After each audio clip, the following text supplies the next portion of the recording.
कई दिनों तक चली एक भीषण अवैध शिकार विरोधी जंग आखिरकार उस पल खत्म हो गई जब वन रक्षक जमीन पर गिर पड़ी। स्थिति बिगड़ती देख निर्दयी शिकारी जान बचाकर भाग निकले और वहां बस वही रह गई जिसने अपनी जान कुर्बान कर दी थी। जिस लोमड़ी की उसने कभी जान बचाई थी, वह एहसान चुकाने के लिए हमेशा उसके पास ही रही। एक पल के लिए भी उसे अकेला नहीं छोड़ा। 3 महीने बीत गए, वन रक्षक का शरीर धीरे धीरे सड़कर सिर्फ हड्डियों में बदल गया। सबको लगा अब वह हमेशा के लिए उसी जमीन में मिल जाएगी जिसकी उसने पूरी जिंदगी रक्षा की थी। लेकिन तभी उसकी उंगलियों में अचानक हलचल हुई। फिर उसने धीरे धीरे अपनी आंखें खोल दी। इस अनजान हरकत से उसकी गोद में सो रही लोमड़ी जाग गई। नन्ही लोमड़ी खुशी से उसे देखने लगी और वह खुद भी अपने हाथों को अविश्वास से निहारने लगी। धुंधली सी यादों ने उसे उस लोमड़ी से अजीब सी अपनापन महसूस कराया।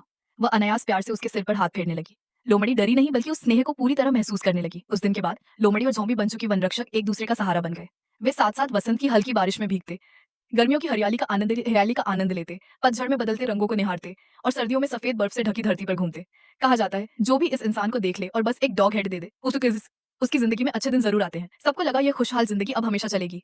लेकिन अचानक एक हादसे ने सब बदल दिया।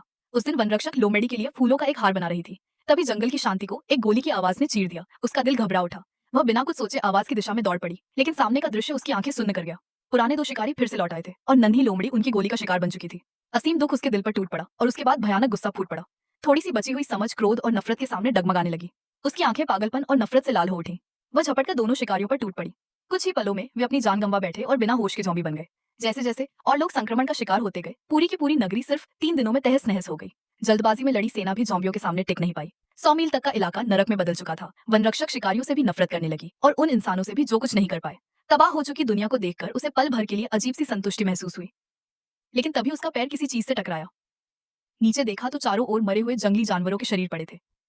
वह सन्न रह गई। जिस प्रकृति की रक्षा के लिए उसने अपनी जान दी थी, आज वही उसके ही हाथों तबाह हो चुकी थी। उसकी चेतना लौट आई, लेकिन अब वह गहरे पछतावे और आत्मग्लानि में फंस चुकी थी। आखिर उसने जो किया वह सही था या गलत? इसका जवाब अब कमेंट्स में मौजूद लोग देंगे।